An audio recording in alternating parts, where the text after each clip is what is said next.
How would you like a 15% discount to my daily email, the stack of stuff, the show notes, discounts to the conference, all of that? All you need to do is text the word show to 33777. You'll get the annual subscription with a 15% discount to my daily email. You'll get the stack of stuff, the links to the show notes, discounts to the conference, and so much more.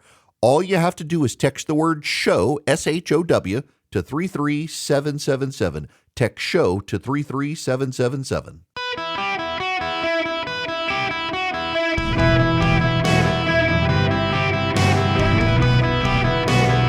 Welcome to the Eric Erickson Show podcast, Hour 3.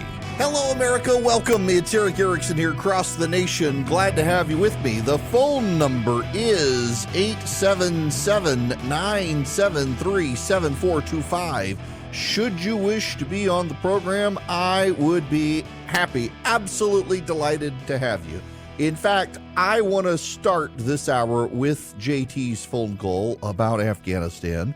As we remember the 13 who died at Abbey's Gate this anniversary. Donald Trump spoke earlier today about it and appeared at Arlington National Cemetery to lay a wreath, and Joe Biden and Kamala Harris have been quite quiet about it. JT, welcome to the show. How are you? Good afternoon, Eric. How are you? Great. What's going on? Glad to hear about your wife's test results and everything with your daughter and, with the school and everything. I know it's all stressful. Thank you. I have to say, Eric, this is an issue that gets you and I fired up every time. This coming up, I think, on the 31st is the anniversary of the disastrous withdrawal. This was the suicide bombing at Abbey Gate anniversary today. So bottom line is, Eric, and this ties into the border, what has this gotten us, man? What has this gotten us? We are in danger, Eric. This whole thing, this disastrous withdrawal, left a huge vacuum in which the Taliban filled up. You got ISIS-K over there. Al-Qaeda's probably resurging. And China has a foothold. Russia has a foothold. And I'm just concerned, Eric. I'm not worried, but I'm concerned. We have the anniversary of 9/11 coming up. And I think we should be concerned about all of this. Yeah. And let's not forget the potential sleeper cells of terrorists in this country. We've already arrested exactly, some. Eric. That's exactly where I was going. And the thing is, you mentioned it a couple times, and I guess people forgot. Wasn't it the recent possible breach at Quantico? And I think last week or recently, a few days ago, there was a possible attack on a base in San Antonio, Texas, a shootout there. I don't know what came of that. It seemed like nobody's really investigated, but these attacks on our bases are too close, to comfort. And let's not even mention the drama that's happening in the hemisphere, with Venezuela, Cuba, and Haiti. So all of this hot stuff is blowing back on us. And, of course, I know you mentioned it, Eric, and I guess you're doing a good job of monitoring it, Iran's possible hit back at Israel. So, this is a mess. And like I said, Puppet Joe and Cackles, I don't know where they are, but they own this. And everybody listening to me, Joe Biden, I don't care how much he dismisses this, even when he's dead and gone. This is a stain that you cannot wipe away.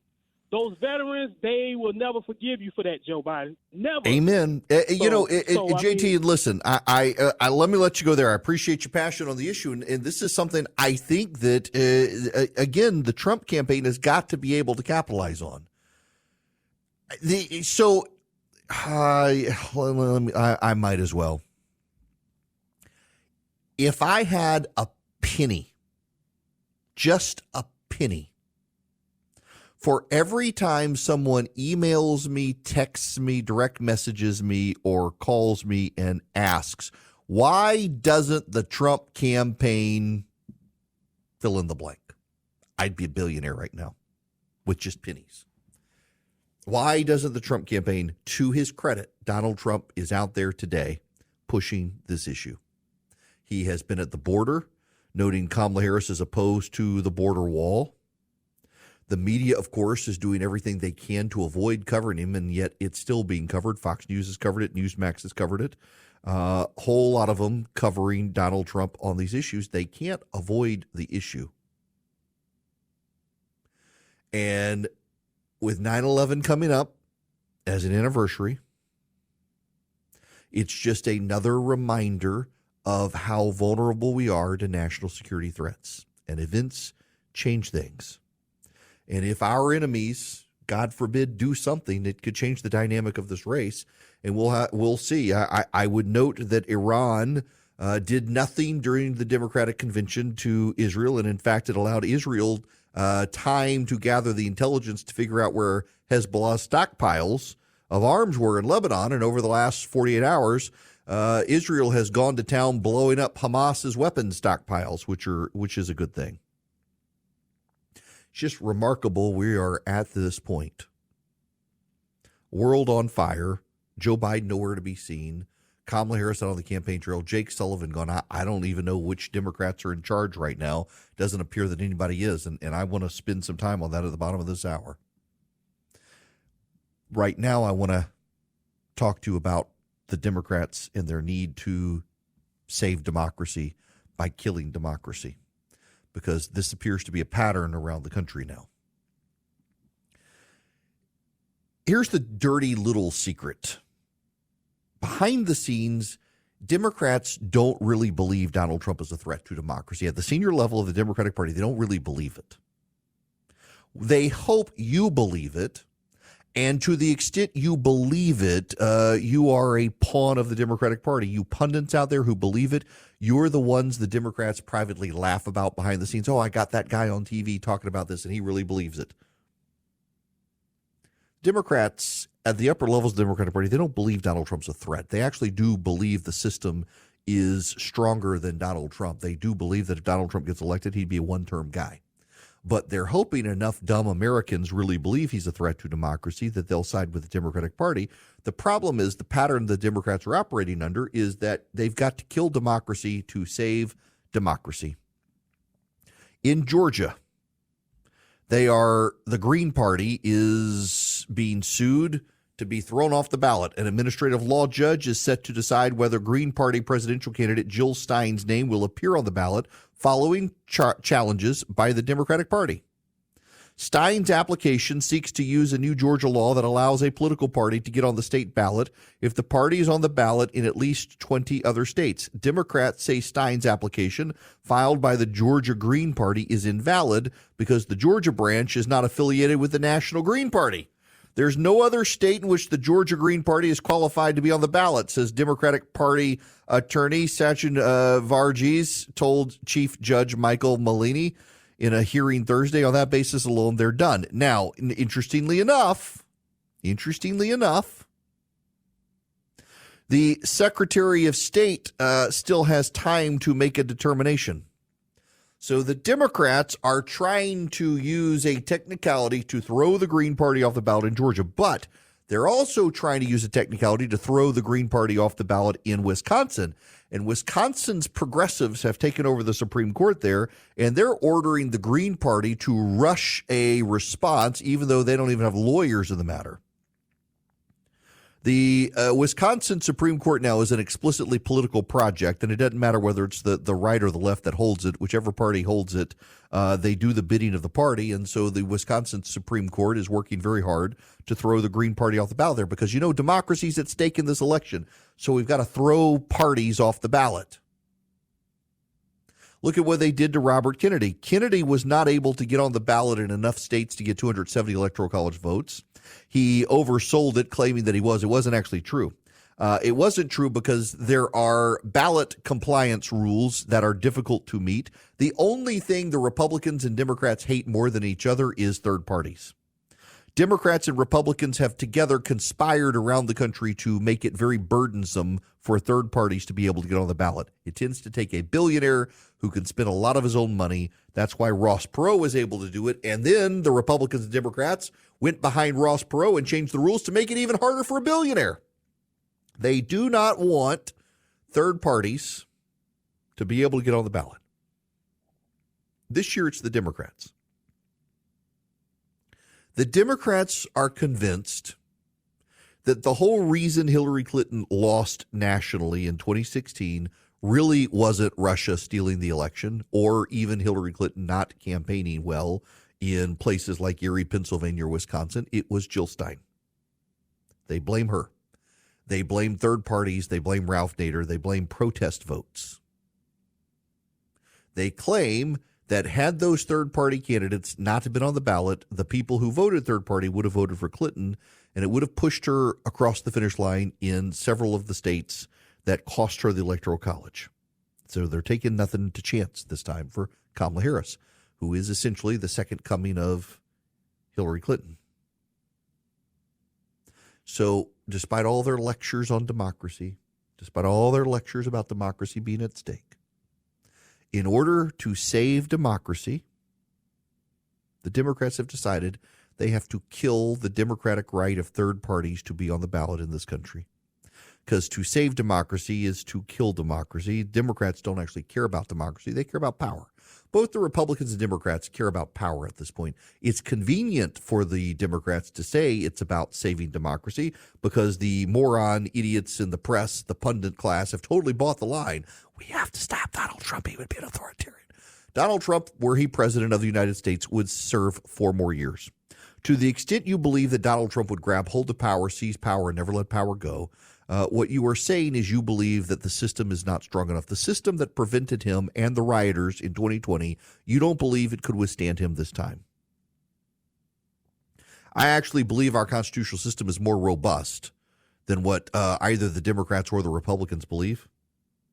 And I actually believe that Donald Trump would serve for 1 term and that his vice presidential running mate, J.D. Vance, were Trump elected, would be working very hard to be the heir and run the next term for Donald Trump. And that if Trump tried to stay in office, J.D. Vance himself would put marbles on the White House steps, hoping for Donald Trump to fall down them. He's not going to stay. He's not a threat to democracy. It's just a talking point meant to deceive and delude vulnerable people who are scared of Donald Trump. What we see from the Democrats' actions around the country is that they don't care about democracy any more than they think Donald Trump does. It's all about the acquisition of power. And they will stop any campaign, any candidate, any party from getting access to the ballots of the several states in order to make sure this is a race between them and him. There is, to some degree, a problem with that in the polling averages as well. Kamala Harris right now in a 5-way race is up 2 points in the Real Clear Politics polling average. In a 2-way race, she's only up 1.5 points. It's a negligible difference. And in the top battleground states, Donald Trump is up on the polling average 0.1%. Now, that sounds like not a whole lot. He's up in Arizona, he's up in Nevada, he's up in Pennsylvania, he's up in North Carolina, and he's up most of all Georgia and Nevada. Now, in Nevada, a Republican really needs to be up 4 to 5 points. But here's the thing. Donald Trump tends to overperform his polling. So if Donald Trump is up 0.2 points in Arizona, he's probably up 2 to 3.2 points in Arizona. If he's up 1 point in Georgia, he's probably actually up 3 points in Georgia. And if he's up 1.4 points in Nevada, he's probably actually up about 4.4 points, which is very close to the win line for a Republican in Nevada. Harris is up in Wisconsin and Michigan. Interestingly enough, the Democrats are pouring a bunch of resources into Pennsylvania, which suggests their internal polling shows Kamala Harris is not winning Pennsylvania. It's a must-win state for her. It's not for Donald Trump. He still has more paths to victory. So what the Democrats have decided to do to try to short-circuit those paths is to get as many third parties off the ballots in as many states as possible, not because they actually believe Trump's a threat to democracy, but because they believe Donald Trump is a threat to their power. And yes, he absolutely is a threat to their power. AI might be the most important new computer technology ever. It's storming every industry. Everybody's talking about it. Billions of dollars invested, so buckle up. The problem is AI needs a lot of speed and processing power. So how do you compete without costs spiraling out of control? It's time to upgrade to the next generation of the cloud. Oracle Cloud Infrastructure, or OCI. OCI is a single platform for your infrastructure, database, application development, and AI needs. OCI has 4 to 8 times the bandwidth of other clouds, offers one consistent price instead of variable regional pricing, and of course, nobody does data better than Oracle. So now you can train your AI models at twice the speed and less than half the cost of other clouds. If you want to do more and spend less like Uber, 8x8, Databricks, Mosaic, take a free test drive of OCI at oracle.com/Erickson, Erickson. That's oracle.com/Erickson, oracle.com/Erickson. Go check them out today. Hello there. Welcome. It is Eric Erickson here. The phone number is 877-973-7425. This is from the White House from September 8th, 2024. Fact sheet. Vice President Kamala Harris launches call to action to bring the benefits of space to communities across America.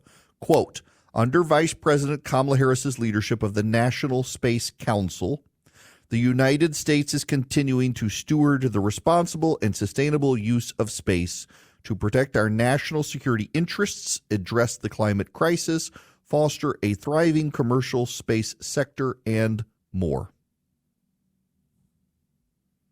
Kamala Harris is the head of the National Space Council. We have several astronauts stuck in space on the International Space Station, and they're now going to have to stay there until next year because of Boeing's massive screw-up in its heavily federally subsidized space program. They're going to have to wait for a SpaceX capsule from Elon Musk to go up there and rescue the astronauts. And where is Kamala Harris? She's out on the campaign trail. She's not doing anything about this when it's one of her portfolio responsibilities within the White House is space.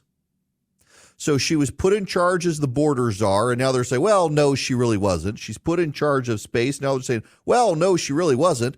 Everything Kamala Harris touches gets screwed up, and then they say, well, she wasn't really in charge of it because she screwed it up. I mean, the bigger issue here is Boeing and the massive subsidies. Can we finally kill the Export-Import Bank, please? Because Boeing doesn't deserve those sorts of government subsidies to exist. If anything, Boeing deserves the creative destruction of the marketplace where it has to go bankrupt. And the entrepreneurial class of American citizen should be allowed to pick through the pieces of Boeing's intellectual property and rebuild something better than Boeing. I have begun to root against Boeing. It used to be a great company, and maybe the CEO can turn it around, but right now everything Boeing touches seems to collapse. I saw a parody story the other day. You know, Disney said a guy who died, his estate couldn't sue Disney because the family had subscribed to Disney Plus.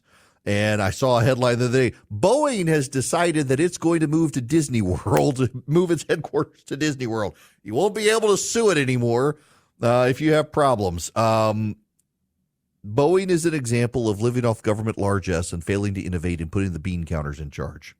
And Kamala Harris, as head of the National Space Council, could do something and say something and speak up about this, but she has remained silent on the campaign trail without any members of the press daring to ask her tough questions about, under her leadership, how is it that American astronauts could be stranded in space? Because God forbid she have to answer questions.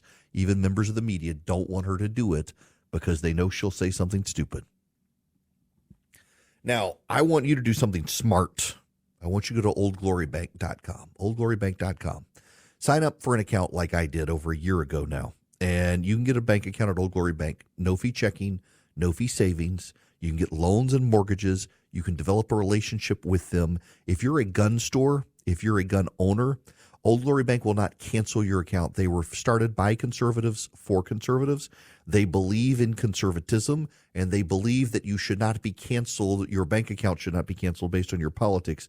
And they believe if you're a Second Amendment advocate, you shouldn't be restricted in your purchases of your debit card at gun stores. Old Glory Bank, for conservative, by conservatives. It's a real bank. It's my bank. I use them. Glad to have them as an advertiser as well. I've even invested in them. I believe in them that much. Oldglorybank.com. Your kids can get a custodial account, and it's not going to get eaten up with fees. They are a member of FDIC, equal housing lender. Terms and conditions apply. You can get an account in less than 8 minutes online at oldglorybank.com. Hello and welcome. It is Eric Erickson here across the United States. The phone number is 877-973-7425. If you want to be on the program, As I was mentioning earlier, who exactly is in charge right now? It's a photo just out of Joe Biden sunbathing on the beach in Delaware. He's been in California for a number of days on vacation. He's now gone to Delaware. Jake Sullivan is on his way to China, been hanging out with the Canadians. Kamala Harris is out on the campaign trail. Who is in charge of the United States right now? We know Joe Biden isn't of mental capacity to be able to be in charge of the United States, and it's purported to be him, but who actually is calling the shots? Is it Jill? Is it Hunter? Is it the chief of staff? Who is it? I ask because things appear to be settling down in the Middle East and now appear to be heating back up again as the Israelis and Hezbollah have continued to exchange heavy fire. They seem to have been winding down overnight, but heating back up. Israel carried out what it called preemptive strikes. It got word that a massive attack was coming from Hezbollah. And over the past couple of weeks, what has happened is the Israelis, using really good intelligence in the Middle East, figured out where the weapons stockpiles were for Hezbollah and began to blow them up. Hamas managed to fire 320 rockets and drones at Israel in retaliation for the assassination of a senior commander. The Israelis were able to stop more than 3/4 of those from penetrating Israeli airspace. Some got in. But the situation there continues to destabilize. There is this from Face the Nation over the weekend. It's being reported that Israel and Hezbollah have been trading messages back and forth not to escalate. I know that the Qatari prime minister is headed to Iran tomorrow with a message not to escalate. Do you believe that you can avoid a direct attack by Iran on Israel? I believe so. I think the Iranians are contemplating an attack on Israel, but decided for now to put it on hold. And I think the main reason for that was deterrent messages from Israel and the U.S. and a very strong U.S. posture in the region, which tells you that you can deter them. There are 40,000 U.S. troops now in the region. What is it that you think General C.Q. Brown will do when he arrives in Israel later today? Is this further planning for potential attacks? Well, as I said, we do not seek war, and we don't believe that they seek war. However, there's room for miscalculation. And I think part of his regional visit is to make sure that everything is under control. Again, the U.S. posture in the region is very strong. I think played a role in deterring Iran. That's Michael Herzog. He is the Israeli ambassador to the United States, who, you know, it's one of those noticeable things that superior military might tends to deter bad guys. And if you listen to him, one of the things he said is the United States moving 2 aircraft carrier groups and attack submarines into the eastern Mediterranean Sea has deterred an aggressive response from Iran. So let's go around to the other side of the world. One of the things that's happening in the South China Sea is China is escalating its attacks on the Philippines. You know, we've all been thinking that violence was going to come between China and Taiwan, but it's increasingly likely that something happens with the Philippines because of fishing rights. The Philippines is a nation of islands. And they have their territorial waters and they have their historic fishing lanes in the South China Sea. China has increasingly declared the Philippines territory and fishing areas its own, and they've been sending the Chinese Coast Guard, not the Chinese Navy, but the Chinese Coast Guard, to ram the Philippines ships and put holes in them and sink them. The U.S. is having to respond, and actually, we have a long history. The Philippines used to be an American territory. Got its independence, has always had close ties to the United States, and even its wackadoo presidents have been more friendly to the United States than to China. recognizing the Chinese territorial threat. And the United States used to have a military capable of projection into multiple theaters at the same time. Under Barack Obama, the Obama administration made the decision that we should not be able to maintain a military that can fight and win two fronts concurrently, but that we should be able to hold one front while we won the second, and then once we won it, divert resources to win the other. It's a terrible, terrible miscalculation in the size and strength of the United States, and we're starting to see the ramifications of that, in that we're winding down naval vessels because of lack of people to be on the ships. We have recruiting problems as the military has gotten woke, and traditional military families don't want their kids going into the military. We have a Navy that cannot maintain, upgrade, or repair its ships, let alone build new ships. The funding for the military has gone up under the Biden administration, but so little of an increase that inflation has eaten it up, so it's amounted to an actual decline. And you need to understand that talking point. The Democrats say they've increased funding for the military. They actually haven't. They've decreased funding for the military because they haven't increased to exceed the rate of inflation. So we have an underfunded military, an understaffed military, an under-recruited military, an undermanned military, an undershipped military, an underbuilt military, and now we've got crises in the Middle East, in the South China Sea, and who knows where the president is other than on a beach? Who knows who's in charge? And then, to get to an earlier call, what about the sleeper cells? I know it's something that we don't like to talk about, and the media tells you it's conspiratorial, but the nation has arrested 8 men in this country from, I think, Tajikistan or Turkmenistan, who have ties to ISIS, who were online chattering about bomb making. That's 8 of them. We had 2 people try to launch an incursion into Quantico. We've had the shooting at a military base in Texas. The anniversary of 9/11 is coming up. What's going on? I try not to be the worrywart. I try not to be the conspiratorial person. But we know a massive array of people have crossed the border illegally. Military-age Chinese men, many of whom we do know actually are fleeing China. They're not in the Chinese military, but some we don't know. People from countries that have disproportionately high numbers of terrorists, Islamic radicals. Look, it makes sense if we're stopping some and catching people on the watch list. How many are we not catching that are making their way across the border? This should be a red flag for all of us, and we don't know who's in charge. Remember, Lloyd Austin disappeared for a time. We didn't know he was gone. The president is somewhere of declining mental faculty. Kamala Harris is out on the campaign trail. So who actually is the person in charge? Who calls the shots?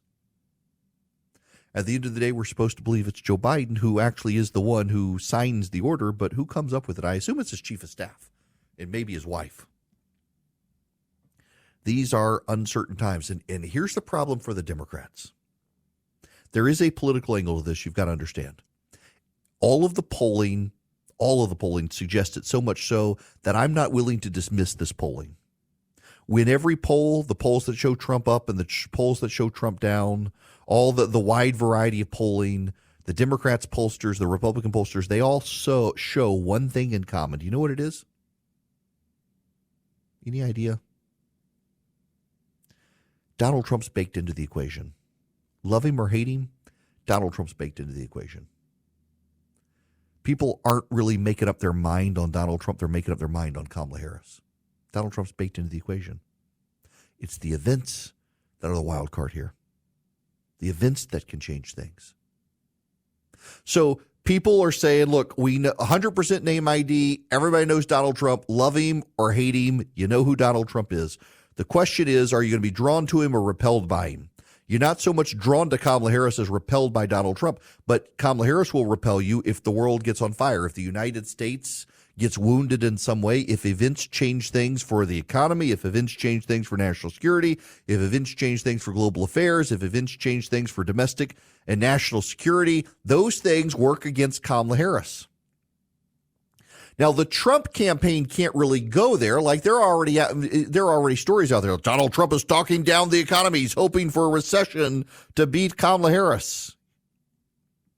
You can't have Trump out there saying, hey, I hope we have a terrorist attack in this country. It'll be Joe Biden's fault.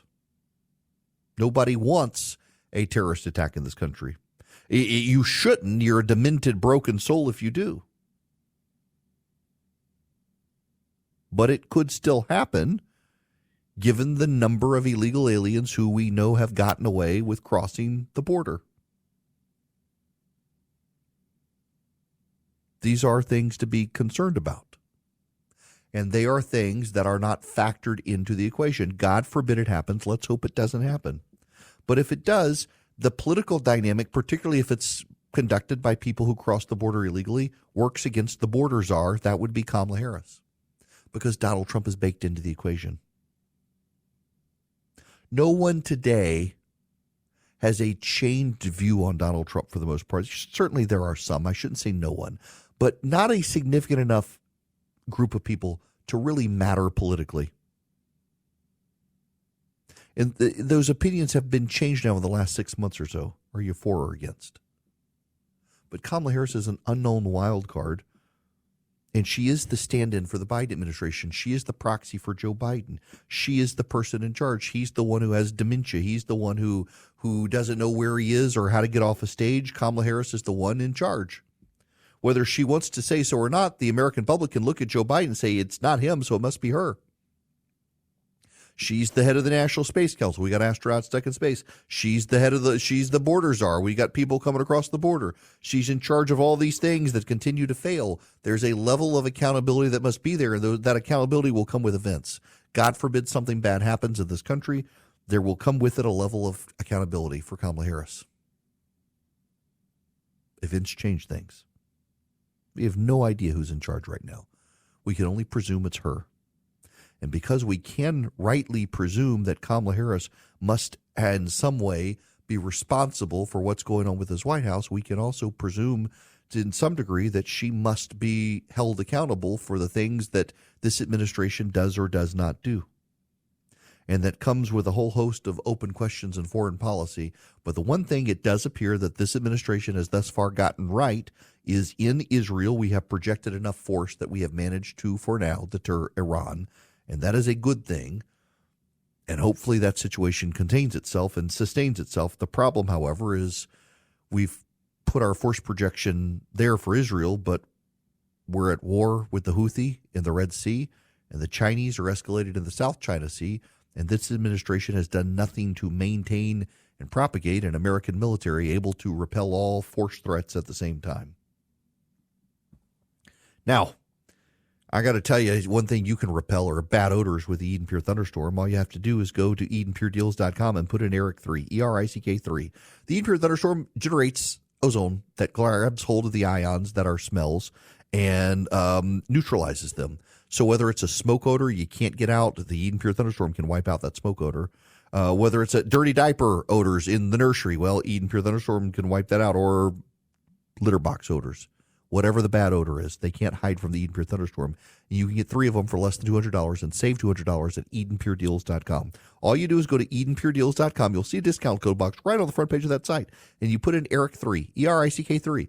You'll get 3 Eden Pure Thunderstorms, and you can wipe out odors upstairs, downstairs, your basement, your RV, your travel bag. I keep one in my travel bag with me. You can plug it up with a USB cord in a car. You can plug it up directly into the wall. You can hold it in the palm of your hand. It's so small. I keep it in my travel bag. It packs a wallop. I've been in hotels that have them and elsewhere. EdenPureDeals.com. The discount code is ERICK3, ERICK3. Get clean air today. Hello, America. Welcome. It is Eric Erickson here. The phone number is 877-973-7425, except I guess it's a little bit too late to actually be with me now, isn't it? Here towards the end of the show. That's fine, though, because we still have stuff to cover, including, I love this, Robin DiAngelo. she telling her fellow white people about how you need to be open to all sorts of nonsense in a racial dialogue. I'll never forget, what was it, the then CEO of American Airlines or something, after the George Floyd situation, the riots, bragged about how he was reading Robin DiAngelo, the white woman for white people, to learn about how they're a bunch of racists. Well, it turns out she's now being accused of plagiarizing numerous scholars, including 2 non-white scholars in her doctoral dissertation. When you use a phrase or idea you got from a BIPOC person, she claims, you should credit them. But according to a complaint filed last week with the University of Washington, where she received her PhD in multicultural education, she hasn't always taken her own advice. The 2004 dissertation, Whiteness in Racial Dialogue, a Discourse Analysis, lifts 2 paragraphs from an Asian American professor. Oh, well, Asian American doesn't count. You're allowed to discriminate against them, the progressives believe. Didn't do so with proper attribution, omitted quotation marks, and in-text citations. She also lifted materials from Stacy Lee, an Asian American professor of education at the University of Madison, Wisconsin, in which Lee summarized the work of a third scholar, David Theo Goldberg. So this is what Stacy Lee wrote.